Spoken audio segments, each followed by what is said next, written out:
Anti-Afro Bengalis, yes. How did the FBI get up in this bitch? How did the feds get involved? Before I get into this, I wanted to say I by no means was trying to protect the person that I was referring to in the last video that I did. The person that was acting so out of line. The situation is this. Had I said more information, I would have betrayed a confidence. And that's something that I don't do. I don't care how pissed off I get. So there was some other information that I wanted to disclose, which would have clarified a lot of things. But I definitely needed to record it. I definitely needed to record that video. And if things don't change, I'm going to be revisiting the situation with the person that I'm obligated to maintain a confidence with. So for now, I'm going to leave that alone because of my obligation. Listen to this though. I'm going to be telling you some things that are going to shock you. And one thing about anti-fraud warriors and this channel, we speak the truth. And when I say we, a good number of the things that I bring to this channel, I have discussions with other people. And we talk about, okay, what are the things that we really need to get out there to people? And this is the time for us to let you all know some things that have been happening. When we keep saying behind the scenes, and I hate saying behind the scenes, I do because I like for people to be informed. That's the nature of family therapy. We don't keep secrets. You heard me a second ago talk about betraying confidences. There's a difference between harmful secrets and confidentiality. There's a big difference. You don't keep things that can hurt people. People have a right to confidentiality, but if it's harmful and there's a risk and there's a relationship involved, you don't encourage secrets to be kept. That's a difference. Confidentiality is one thing, secrets are something else. We're supposed to be in this together. So how did the FBI get up in this bitch? Umar Johnson is how the FBI got up in here. Not the anti-fraud warriors. Oh, people, listen. There are clips that I am sure many of you have not heard. This is like OG anti-fraud warriors. I'm going to play this clip for you. This is beyond the get the gun, steal the cop's gun and blow their brains out. That's bad. But this is sinister, and it's showing how Umar was trying to perp as big and bad, renegade, trying to put other people up to his dirty work. And before I play this clip, I want you to please keep in mind, I'm showing you why the FBI got involved. It's not for the point of taking the conversation into a whole new realm that you agree with what Umar says. Please do not type that into the comment section. I'm trying to show you how and why the FBI got up in this bitch. And it's not because of anti-fraud warriors. Stay tuned and I will return. I want to be clear. We're not fighting the war because we expect to win it. Sometimes you fight to get your respect back. Sometimes you fight to let your enemy know that even though I cannot beat you, I'm no longer going to tolerate your abuse. And you might kill me, but it's going to take a lot out of you to kill me. And you're going to have to almost be willing to die yourself. So although you will win in the end, you need to think about whether or not it's worth it. Is it worth the pay that you're going to have to exhaust, the effort and pain that you're going to have to kick out to destroy me or to defeat me? And that's where we're headed. The police are out of control, and the black community is already under martial law. The police don't listen to the president. The police don't listen to the mayors. The police don't even listen to the chief. They do what they want. It is total anarchy as it relates to the police and the black community. And I really believe, based on the student of history, and I don't like to be reckless with my tongue when I discuss violence, but if I'm to be honest with you on this interview, I have to say that the only thing that is going to stop the current wave of police terrorism, abuse, and extermination against black folks is black men are going to have to arm up toe to toe and go to war with. Hundreds of us are going to have to die.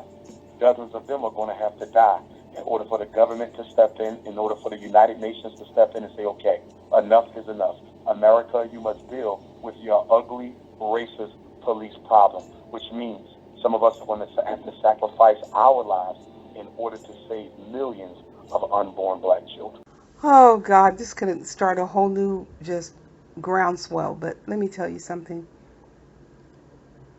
That's incitement, and I'll tell you why. It's statistically incorrect. As much as our people don't want to hear it, the vast majority of homicides in our community are committed upon each other, black on black. The same goes for any community. So that's considered incitement. You have free speech, but listen to what Umar stated. That's what got Umar on the radar. That's one of many things that Umar Johnson was stating. So trying to blame anti-fraud warriors for the FBI and all these other agencies running around this bitch, no way. Can't put that on us. Now, I'm going to be telling you some more things. So just hang on. Put your seatbelts on. You're ready to go for a big ride? Because I'm going to take you on one, people.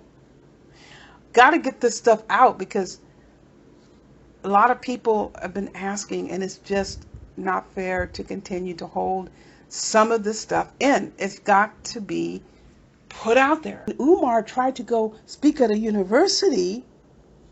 Fox News got a hold of this video and busted everything back open again.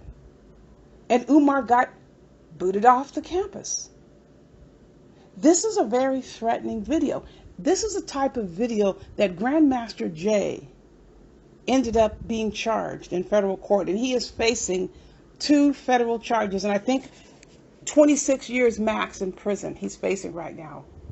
This, people, you don't want to mess around with this kind of thing. So it is not anti-fraud warriors that got the FBI on Umar Johnson. However, Umar Johnson, after a year or so, kind of laid low. He escalated again, people, with his threats. He escalated again with his threats. And those of you out there, families, friends, loved ones, people you care about, it's acceptable to you if anybody threatens you with physical violence?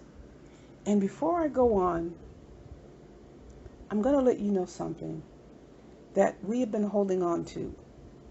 And we want you to hear this. You're going to be shocked because this is an unexpected turn. And it's going to be a separate video. So during the course of this video that I am posting now, the other video will be up. And you will hear that recitation, that discussion. And it's very significant to pay close attention to who is speaking and who is not. Please hold on to that because I'm going to refer to that later on in this video. Who is speaking, who is not. In other words, who's present and who is not. So Umar comes on with these threats. Very graphic threats. Cyberbullying. And people love to say we're cyberbullying Umar Johnson. Repeating what Umar Johnson states is not cyberbullying. Cyberbullying is when you post information that is false and harassing and threatening. Umar Johnson has done that multiple times to me. He has posted what he thinks is my address, and I've had to get the sheriff to go to those locations because it's not my address, so he has placed other people at risk. He has posted multiple photos that he claims are me. So I've had to contact the law enforcement agencies in those jurisdictions because I'm concerned that these people may be placed at risk. And in fact, these people have been contacted. Umar Johnson had posted like my full name and my license number. So what? That's public. And Umar Johnson got a hold of my name because I had sent a letter protesting his participation in a college university event back in 2000, and I think it was early 2017 or late 2017, early 2018, one of the two. So he started blasting my full name all over the place and making these racially derogatory comments and calling me. First he started calling me, and this is important how I'm getting to the feds. Don't worry, I'm getting there. First started calling me a hoe. He started with that. And then he realized that I'm close to Rev G, very close to Rev G. And then he started calling me a lesbian. And then he said I was a lesbian. And then he turned me into straight. And then I got pissed because he dumped me. And then I became so disgruntled and I lost my mind. And I'm following him all over the place, the United States. He's come up with so many stories. And then he went back to saying I'm black. And then I'm Mexican. People, please. And then I'm mixed race. He went the gamut and was posting all these pictures. And several other photos were taken down by, I think, Instagram. And telling people to call these low. He was doing all this stuff. So after he had this interaction with the FBI, he is now continuing to engage in these activities, which are illegal. These are illegal activities. In addition to cyberbullying Rev G by posting his phone number all over the place and telling people to harass him. And we all know about I'm in your ass, that roll call, all the people he named their cities, telling people to go pull up on people, saying he's going to pull up on me. He named all of those people, right? Very clearly. Get names, get addresses. I want home phone numbers. Get that shit to me. God. He committed federal criminal acts on a world stage. So Umar started to re-escalate. Why? Because based on what Umar Johnson is putting out there, anti-fraud warriors knew it was inappropriate for Umar Johnson to be paid to perpetrate a fraud and to be an imposter. There is nothing illegal about that, people. Nothing. So Umar Johnson is the one who is responsible for keeping the FBI up in this bitch. He is responsible for that. People expect others to turn the other way when someone's threatening their lives. Now, if someone wants to assume that position, they can. But you can't impose that on someone else. If they're being threatened with physical violence, you can't impose on that person. You are to do nothing about it because this is a black man. Umar broke the law many, many times. And Umar had to answer to that. He absolutely does have to answer to that. So that's how the FBI got up in this bitch. Don't blame anti-fraud warriors because of that. We are law-abiding. We pay taxes. Fund the police. We have a right to call the police, and we will, and we must, and we have. And we have been ridiculed for that. But blame Umar. He's the one that got the FBI with the radar on him. He's the one threatening the police and trying to convince the FBI that he didn't mean it and I never said I would harm the police officers. No, he told black folks to specifically blow up their goddamn brains after he steals their weapons. So he's telling black folks to murder the cops, and he's blaming anti-fraud warriors for the FBI being on his ass. That's Umar Johnson's fault. And I'm talking about calling attention to himself. So let's move on, in comes a whole new batch of people we had never even heard of. And it was very strange because I knew these people weren't really for Umar. And we were talking about this. They hardly even talked about Umar. But they caused such a ruckus. Let me tell you something. They caused such a ruckus that the FBI was again forced into the situation because they took up Umar on his threats. Now, I'm going to be very specific about a scenario, and I'm referring you back to the video that hopefully is up by now. And you're going to notice something about the video, and you may have noticed something about the clips that I've been playing within the last couple of weeks. I've been posting clips of people you're shocked to hear that I've been posting clips on these people because of the binary castaway situation. And you may have noticed there is a very conspicuous absence of an individual.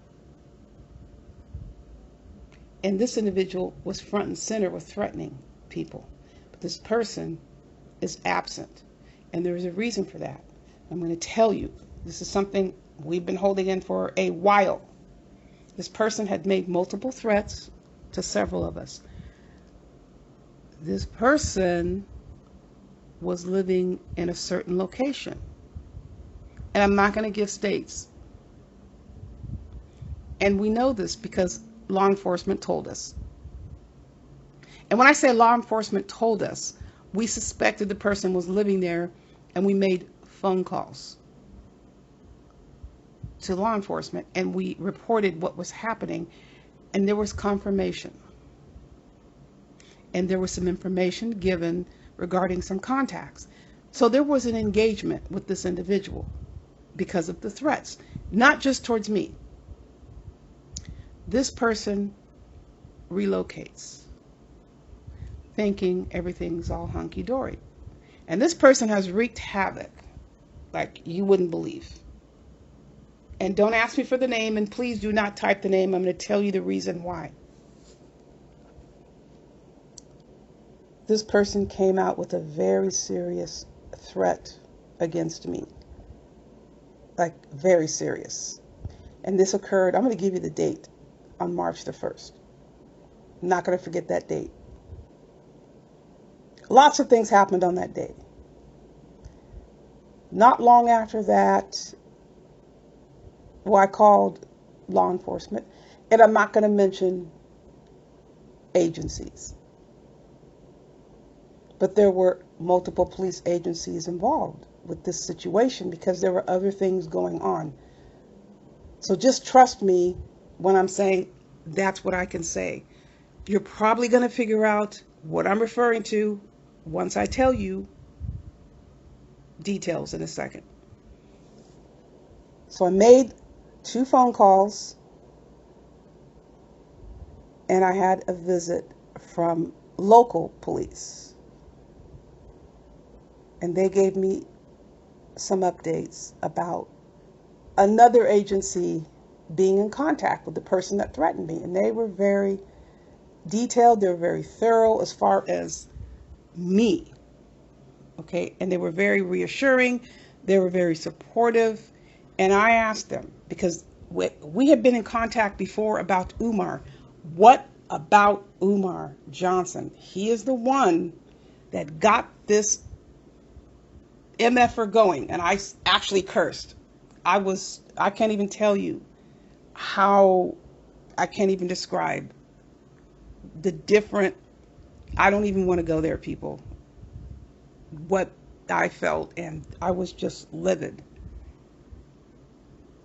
And the officer said to me, you have to trust the process and know all of the information that you have given. Do not think this is all the information that we have, but we cannot relay what was told to us. But you can be assured everything is being considered, and monitoring is ongoing. Very serious, people. And that's not it. So they had a request of me that they relayed from the other agency. And this is going to shock you. They requested that I not reference this person's name. And this is not a general thing. This is a very specific request. I don't know if I want to say request. It was more of a urgency, like implored me not to. Because of course I have free speech, but they strongly implored me not to mention this person's name. Don't post any videos. Don't make any statements. Don't do anything at all referencing this person. Just, ghost out. Do your best to pretend this person doesn't exist. And I'll tell you the reason. They told me if this person threatens you again, contact them, the local police, and they're going to connect with the other agency. But they are looking for a clear, unprovoked threat, which I haven't even mentioned this person. And I'm fine with that, okay? But they want a clear shot. And they assured me that this person got the message when the other agency confronted this person. And trust you me, there has been a very big difference in this person's language and demeanor, and when this person references me. And they were very clear. Let anybody say what they want. Go ahead and let them say what they want to say, as long as they're not threatening you. Go ahead and let this person say whatever, as long as there are not any threats. And I'm perfectly fine with that. And I've always been fine with that. That is the thing that people don't seem to understand. When people came to this whole situation with Umar, where the hell do people get off thinking that you can control what people say with threats of violence, with targeting people's families? Where the hell? That is not legal. So for anybody to get up here and try to tell us we don't have a right to make a police report, to call any agency that we need to call, you are full of it. And this is why our communities are literally destroyed by violence, because we don't have a proactive stance towards it. And this means something. I'm referencing you to the video that's posted. Take note that that individual does not appear in that video. And this individual will not appear in any clips in the video. You can probably figure out who I'm referring to. So this person, again, I don't care what this person says about me, as long as there is not a threat. That last threat was extremely serious. That person was told, teetering very close to criminal charges on the federal level. And there are other consequences this person is facing. So when we are told, if you are threatened and you make a report, people somehow think that we're expecting the SWAT team to come to your house and bust the door down. No, it's called documentation, and documentation makes a difference. When it comes down to it, you never know what someone else is involved with. You never know. So when it comes down to any given agency pulling records, there you go. And it doesn't have to necessarily be criminal. But you had better believe if somebody is engaging in a repetitive cycle of threatening violence, it doesn't have to mean they're getting arrested for it each time. That is documented.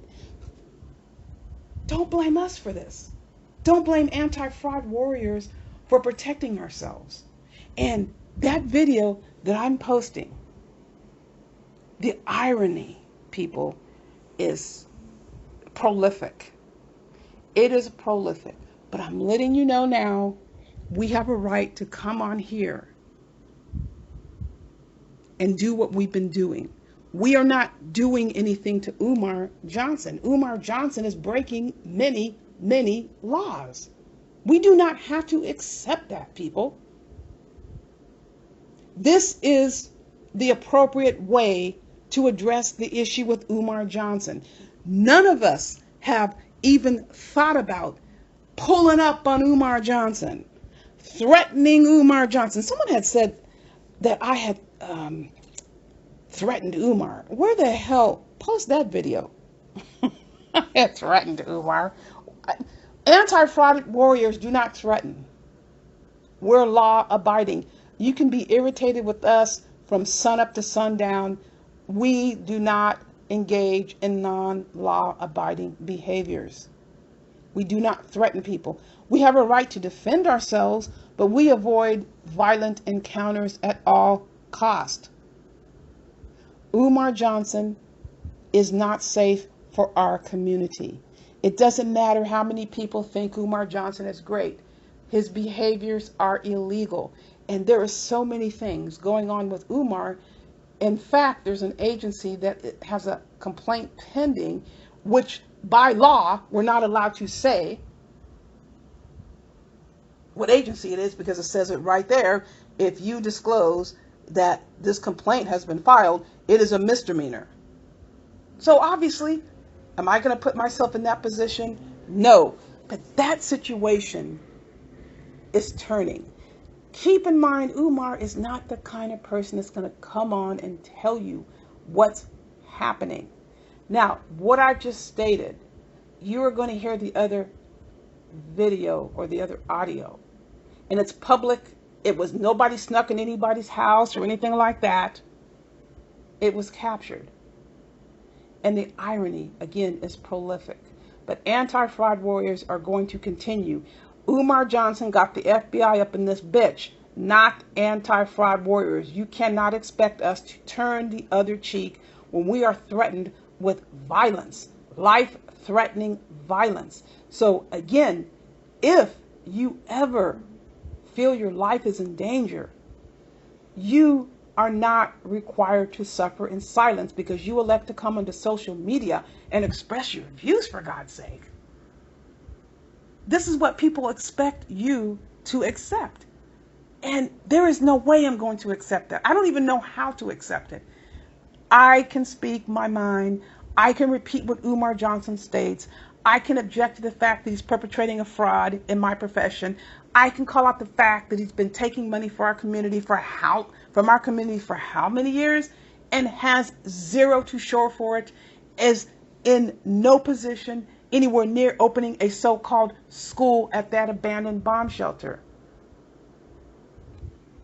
We have made many strides. Success is sweet.